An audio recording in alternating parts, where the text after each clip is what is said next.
Thank you very much. So yes, I am Natalia Ziemba-Jankowska. I'm from Poland, so that's why I'm really appreciate your spelling because I guess it's hard. Um, at least my name is normal, right? Yeah. So today I realized who I will be talking to. Because I'm a machine learning engineer for since 7 years, for 7 years, and so you may uh, understand that I am working with pandas all the time on my life, real life, and I realized today that probably you are software engineers, so you are not that much in pandas that I am, but I have a colleague. He's a software engineer. This is something that I just had in my mind, and he just started to do machine learning. Why? Because he believes that this is the case. That now software engineers has to move to machine learning because it's like expected. I feel exactly like the opposite. I am moving to software engineering because machine learning is not enough anymore. So I'm laughing all the time that now you need to be full stack machine learning because I'm doing front end, back end, DevOps, and of course machine learning still. So I'm really curious who is here because he also believes that software engineering is not enough anymore. Okay. I don't know why you are here now. Okay. Just maybe after the presentation come to me and tell me why you were sitting on this presentation. I'm very, very curious. Maybe it's just because the seats are comfortable. Okay. Yes. So the most important thing that I would like to highlight that I am not a Python developer. Like I do not consider myself as a Python developer. I'm a Python user. My main focus was always convolutional neural networks, then maybe some other statistical approaches. I always considered myself as a mathematician for like 15 years or something. And yes, then I switched to statistics, then of course AI because it was like natural way to go. Python is only a tool for me, so I'm not that smart as you are in this, but let's see if I can tell you something about it. Okay, if you would like to follow me on LinkedIn, feel free, I will be honored. Also, all the code that I will show you today is on the GitHub repository. You can look at it. It is not updated because I just updated it today, but it's almost the same. Right after the presentation, I will update the code, so you will be able to look at it. Okay, so what you may expect on this presentation? Mostly warnings, recommendation. I don't think they are like ready solutions for something. I choose the examples, so it's not all that is problematic with pandas. Pandas is a giant. I don't know pandas like fully. I use only this part probably. So I truly believe that there are much more problems than this one that I will highlight. It is. And no comparison to Polar, Spark, FireDAX. I don't know if you heard about FireDAX, but if you do not probably, because I realize that not many people do. And if you are using Pandas and you consider it too slow, because it's extremely slow library, then you may try FireDAX, but probably we won't have time to do this today. Okay, so my personal problems with Pandas, memory usage. As you know, probably, when working with machine learning, with AI, with training models, we are working with the quite big amount of data. So keeping them in Pandas and playing with them in Pandas may be sometimes quite bad idea. In the same time, Pandas is the most typical, the simplest to use. So we are still doing this and we are still playing with Pandas, but yes, the memory usage is an issue.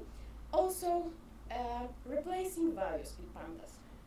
Everyone are replacing values in pandas, but in the end, it may be very dangerous, and sometimes we do not even know about it, like we do not even think about it, and sometimes deeply in our projects, deeply in the code, there's something that we wrote, and it's like totally vulnerable for, errors, and I would like you to know about it.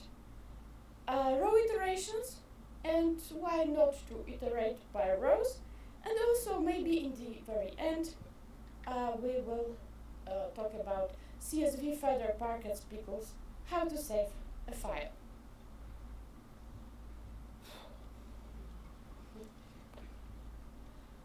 Okay. So, first things first. Memory of pandas. I will show you a code in a second, but from the very beginning I would like to make sure that we are on the same page, so we all know what is integer, 8, integer 16 bits, and so on. So the 8 is the smallest one, it's what we need for now, like 2 to the power 7, and then we have the bigger power, so of course bigger numbers that are possible to be kept in this type. And very important thing, pandas always think that we may want to use the biggest possible number. So whenever you are making a data frame, even with the very small numbers, as you can see here, like it's only to 5, pandas will think that why not, maybe you now using 5, but maybe you would like to use like 1 million or something like that. So to be safe and sorry, he assumes that it will be integer 64. Why not? And I would like to tell you why not, because this is extremely small data frame, and yet we can see the difference in memory usage only in the data frame that have 1 column and only 5 values, just because pandas decided in 64, and then we told him, just telling him, it won't be in 64 ever. We know that there will be small values, so please pandas, it will be int 8, and then we have this drop in memory usage. And this is not the only thing that we can. Oh, I'm so stressed. I don't know why. What memory usage is that number? It's in bytes. Yes. Okay. Let's slow down. So the data frame that I am showing you, it's anonymized data frame, but in the end it's quite real. This is a part of the data frame that I am working with in my current project. And what is important, and what I would like to highlight, what you can see, we have date. The most typical thing when you are working with time series or whatever, you have date in your data. Then you have some numbers. What is the last one? This received at. This is the time delta. I don't know if you know what it is, because apparently not everyone knows, but this is a way to put the information about time that we had the data from. The data analysts use it very much. So that's what I get when I ask for the data from the data analysis from the data lab. And also, what is quite important for me, that we have two columns, and these columns for pandas may look like it's string, but we know that it's not. Yes, because this is the product column, and probably my company has like 20 products. Yeah, there is no infinity number of products in a company. There's no company that has infinity number of products, right? I limited this table to 4 products, but even if we have 20, it's not infinite. And the source, every product has some sources. The biggest product that I have in my project has like 17 sources. Still not infinity number of sources. Why is that important?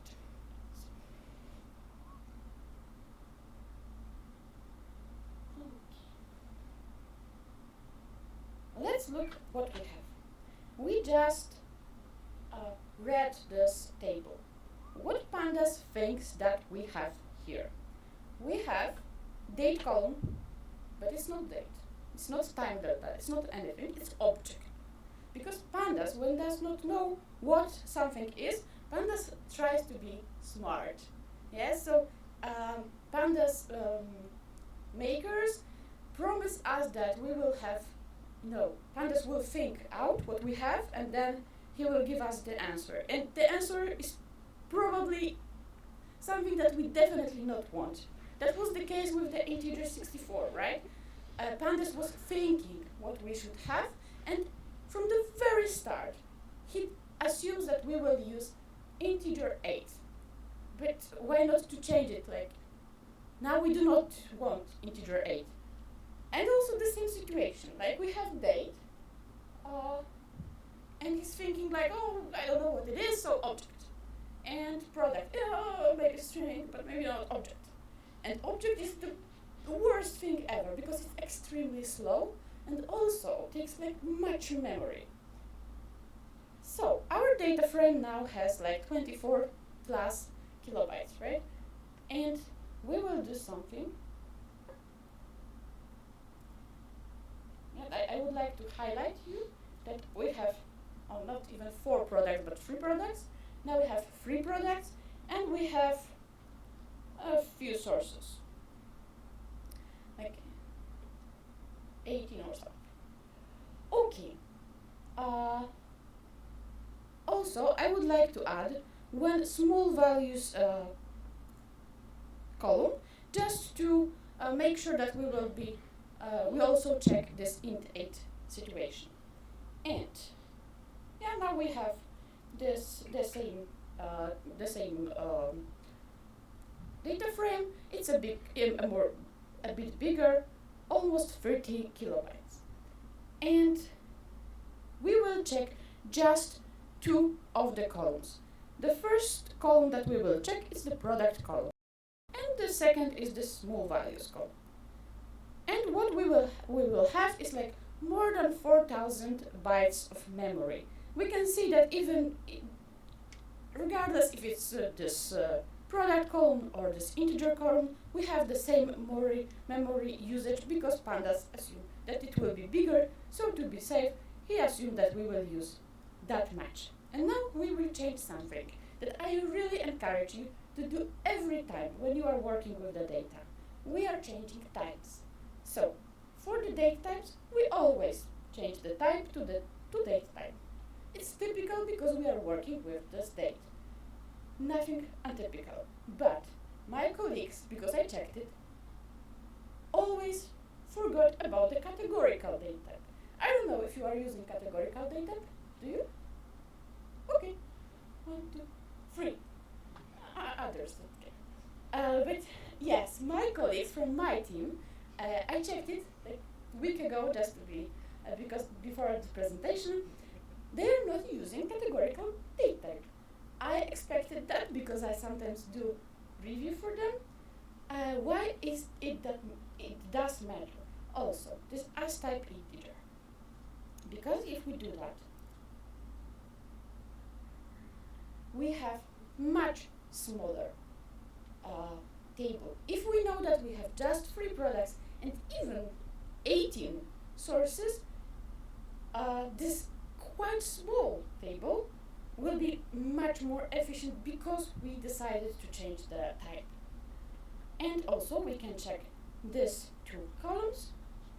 Yes, before it was 4,000 bytes, now it's much less. First thing.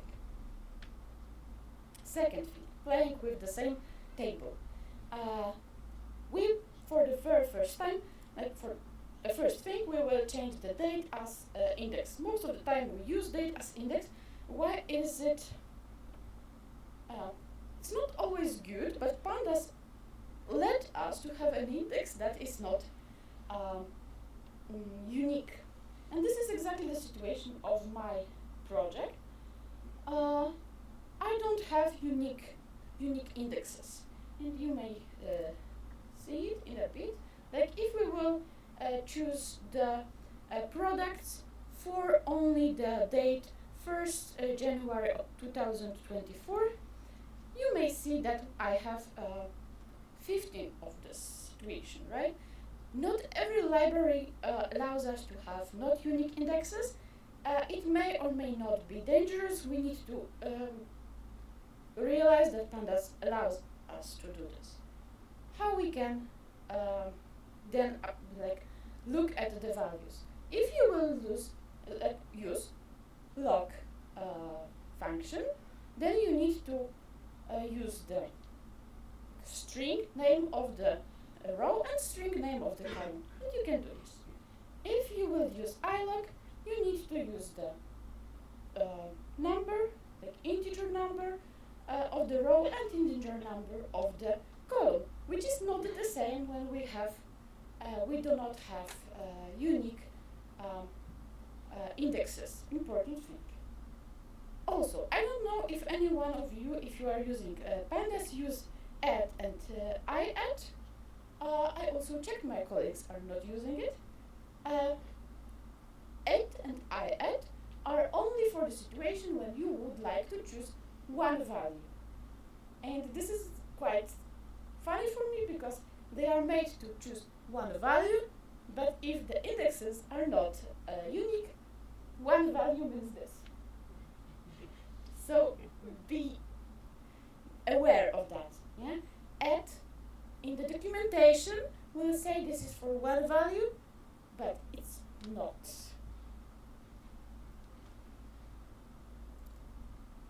But I add also numbers, we will have the same. We can also do something like that. Approach the column, then approach the number of row. We can do this, but only for a while, right? Because there is feature warning. So if you would like to have the, I guess for me, it's something that I really like. Yes, because sometimes your rows are indexed by numbers and your columns are indexed by names.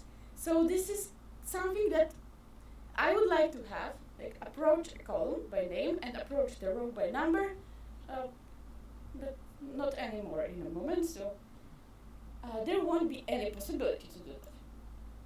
Yeah, not any. Okay, we have this ilog, so it is important because when I would not change the index to date, just if I will stay with this, also 0 is considered as a string if I would use log or add. So it's a number if we want, and it's a string if we want. So it's also quite dangerous to think about it. Like make sure that you know it.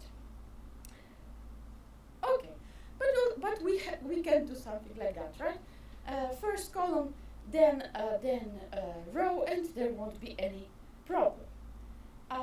Why we have so much possibilities? Let's take a look. I'm running this again. You can see it was run, but just to let you know, it's real code.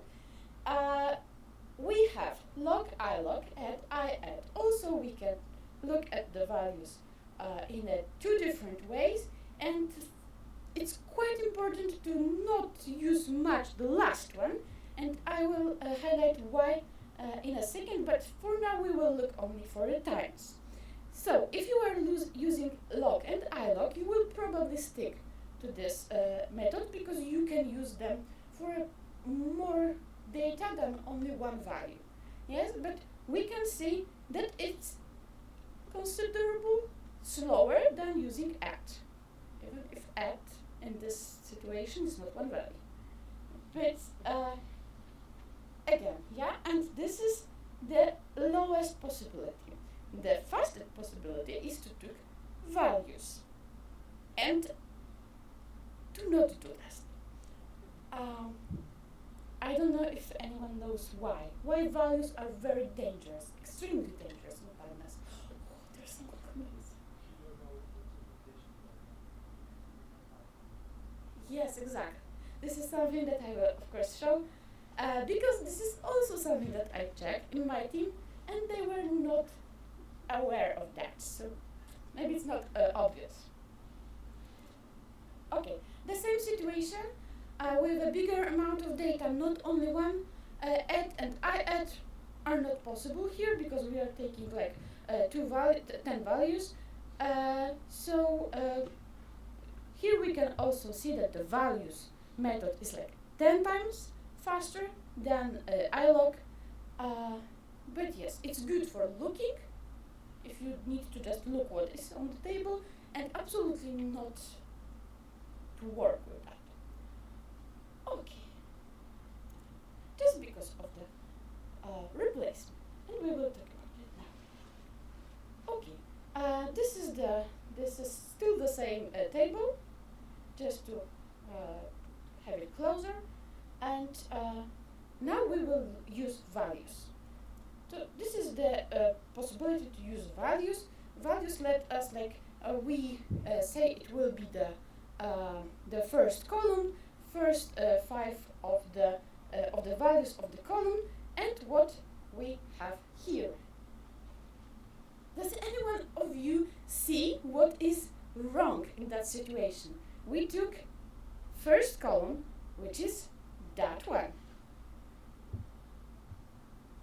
Still, I checked it here. I can run it again to make sure I'm not lying. This is that one. What happened here? It's not, but Pandas thinks it is. Yeah. What happened?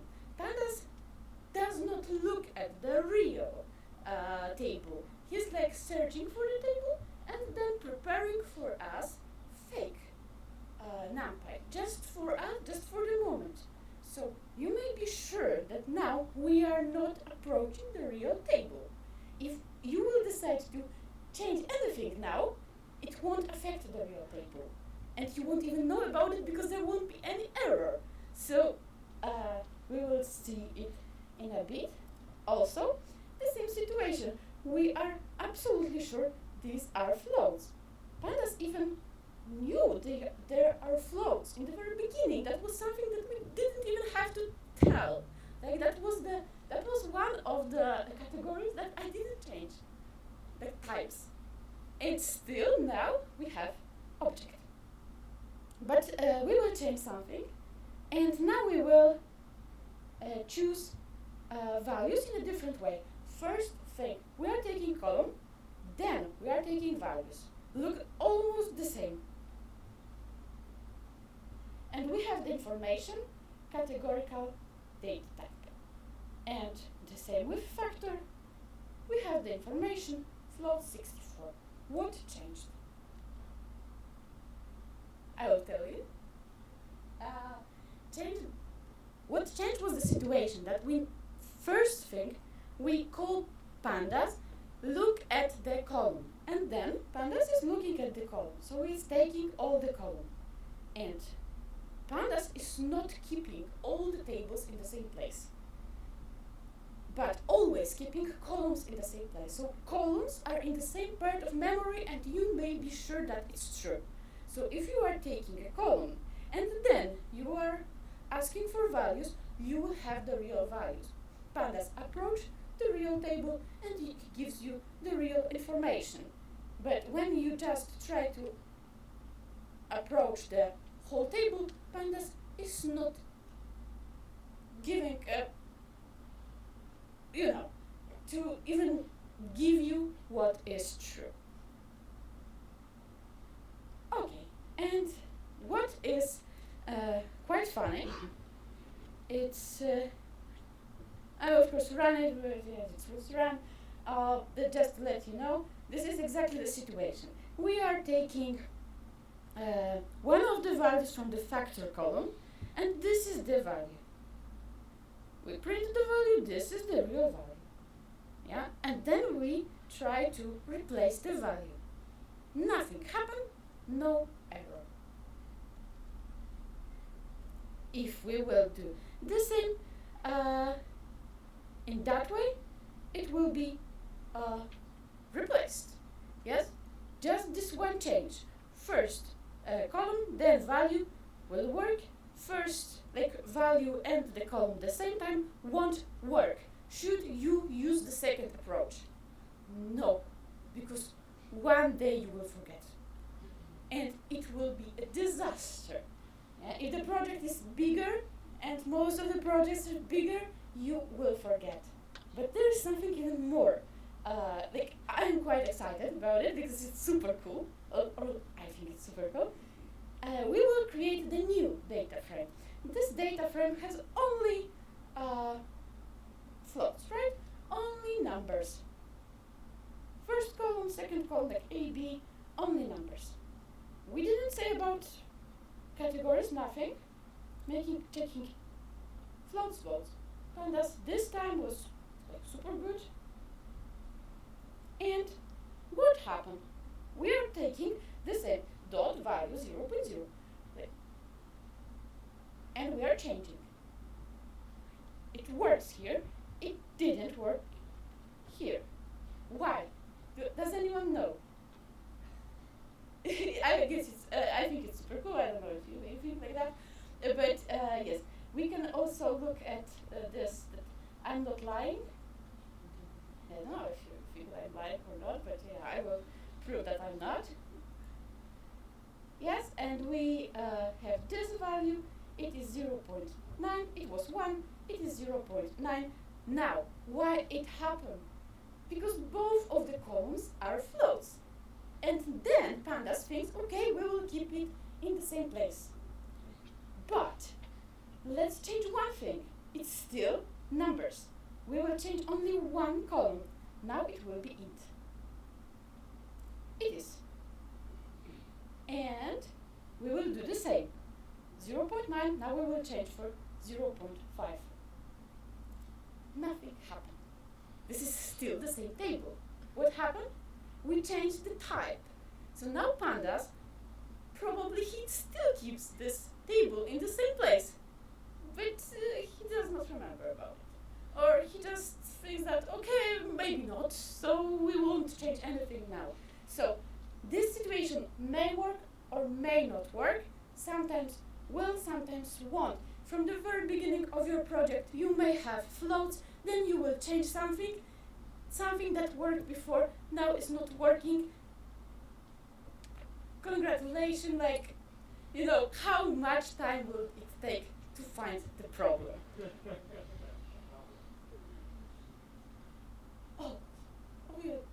Yeah, that's why I thought that we would do fire decks today. Okay, very important thing, I was very much about categorical values, and I still am, but if you would like to change the categorical values, don't do this like that. You need then to add the new one, like add categorical, and then you can do this, right? So it's important because if you are using categorical type, you are making it a bit harder for you, but remember memory usage. Okay, so like, I don't know if I will make it in a 30 seconds, but maybe yes.